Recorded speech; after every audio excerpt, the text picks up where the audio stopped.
राधे राधे, जय श्री कृष्णा। श्रीमद् भागवत गीता के अध्याय महात्म्य में आज हम 18वें अध्याय का महात्म्य सुनेंगे। पूरा महात्म्य ध्यान पूर्वक एवं प्रेम पूर्वक सुनना। हर हर महादेव।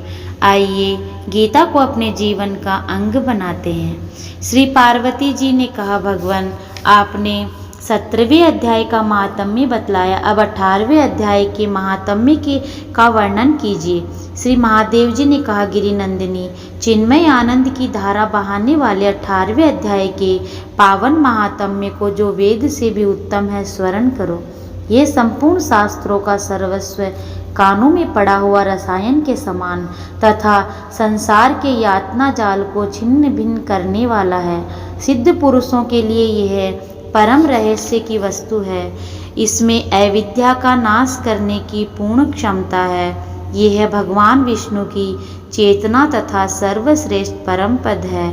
इतना ही नहीं, यह है विवेकमयी लता का मूल, काम, क्रोध और मद को नष्ट करने वाला, इंद्र आदि देवताओं के चित्त का विश्राम मंदिर तथा सनक सनंदन आदि महायोगियों का मनोरंजन करने वाला है। इसके पाठ मात्र से यमदूतों की गर्जना बंद हो जाती है। पार्वती, इससे बढ़कर कोई ऐसा रहस्यमय उपदेश नहीं है जो संतप्त मानवों के त्रिविध ताप को हरने वाला और बड़े बड़े पातकों का नाश करने वाला हो। 18वें अध्याय का लोकोत्तर महात्म्य है। इसके संबंध में जो पवित्र उपाख्यान, उसे भक्ति पूर्वक सुनो। उसके स्वर्ण मात्र से जीव समस्त पापों से मुक्त हो जाता है। गिरि के शिखर पर अमरावती नाम वाली एक रमणीय पुरी है। उसे पूर्व काल में विश्वकर्मा जी ने बनाया था। उस पुरी में देवताओं द्वारा सेवित इंद्र सची के साथ निवास करते थे। एक दिन वे सुख पूर्वक बैठे हुए थे कि इतने में ही उन्होंने देखा कि भगवान विष्णु के दूतों से सेवित एक अन्य पुरुष वहां आ रहा है।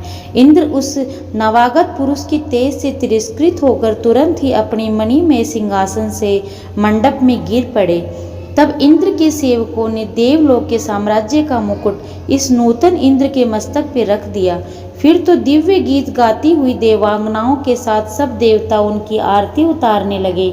ऋषियों ने वेद मंत्रों का उच्चारण करके उन्हें अनेक आशीर्वाद दिए। गंधर्वों का ललित स्वर में मंगलमय गान होने लगा। इस प्रकार इस नवीन इंद्र को 100 यज्ञों का अनुष्ठान किए बिना ही नाना प्रकार के उत्सवों से सेवित देखकर पुराने इंद्र को बड़ा विस्मय हुआ। वे सोचने लगे, इसने तो मार्ग में न कभी पोंसले बनवाए, न पोखरे खुदवाए, न पथिकों को विश्राम देने वाले बड़े बड़े वृक्ष ही लगवाए हैं। अकाल पड़ने पर अन्नदान के द्वारा इसने प्राणियों का सत्कार भी नहीं किया है। इसके द्वारा तीर्थों में, सत्र और गांवों में यज्ञ का अनुष्ठान भी नहीं हुआ है। फिर इसने यहाँ भाग्य की दी हुई ये सारी वस्तुएं कैसे प्राप्त की हैं? इस चिंता से व्याकुल होकर इंद्र भगवान विष्णु से पूछने के लिए प्रेम पूर्वक क्षीर सागर के तट पर गए और वहां अकस्मात अपने साम्राज्य से भ्रष्ट होने का दुख निवेदन करते हुए बोले, हे लक्ष्मीकांत, मैंने पूर्व काल में आपकी प्रसन्नता के लिए 100 यज्ञों का अनुष्ठान किया था। उसी के पुण्य से मुझे इंद्र पद की प्राप्ति हुई थी, किंतु इस समय स्वर्ग में कोई दूसरा ही इंद्र अधिकार जमाए बैठा है। उसने न तो कभी धर्म का अनुष्ठान किया, न ही यज्ञों का। फिर उसने मेरे दिव्य सिंहासन पर कैसे अधिकार जमाया? श्री भगवान बोले, इंद्र, वह गीता के 18वें अध्याय में से 5 श्लोकों का प्रतिदिन जाप करता है। उसी के पुण्य से उसने तुम्हारे उत्तम साम्राज्य को प्राप्त कर लिया है। गीता के 18वें अध्याय का पाठ सब पुण्यों का शिरोमणि है। उसी का आश्रय लेकर तुम भी अपने पद पर स्थिर हो सकते हो। भगवान विष्णु की ये वचन सुनकर और उस उत्तम उपाय को जानकर इंद्र ब्राह्मण का वेश बनाए गोदावरी नदी के तट पर गए। वहां उन्होंने कालिका ग्राम नामक उत्तम और पवित्र नगर देखा, जहाँ कालका भी मर्दन करने वाले भगवान कालेश्वर विराजमान है।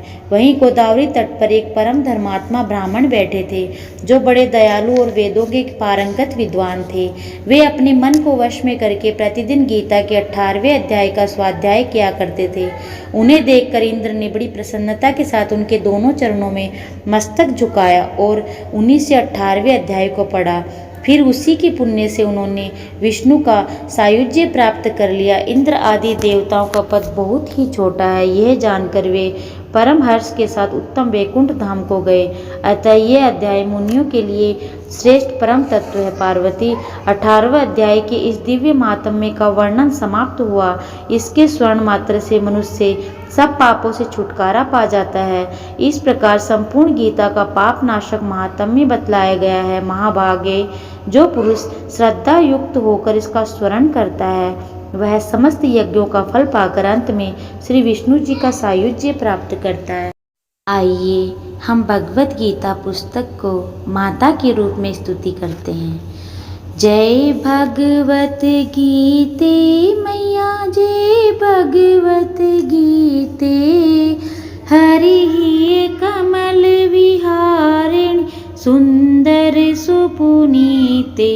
ओम जय भगवत गीते, कर्म सुमर्म प्रकाशिनी कामा शक्ति हरा, तत्व ज्ञान विकासिनी विद्या ब्रह्म परा। ओम जय भगवत गीते, निश्चल भक्ति विधायनि निर्मल मलहारी, शरण रहस्य प्रदायनि सब विधि सुखकारी। ओम जय भगवत गीते, राग द्वेष विदारिणी कारिणी मोद सदा, भव भय हारिणी तारिणी परमानंद प्रदा। ओम जय भगवत गीते, आसुर भाव विनाशिनी नाशिनी तम रजनी, देवी सद्गुणदायिनी हरि रसिका सजनी। ओम जय भगवत गीते, समता त्याग सिखावनी हरि मुख की वाणी, सकल शास्त्र की स्वामिनी श्रुतियों की रानी। ओम जय भगवत गीते, दया सुधा बरसावनी मातु मातु कृपा कीजे, हरि पद प्रेम दान कर अपनों कर लीजे। ओम जय भगवत गीते। जय श्री कृष्णा।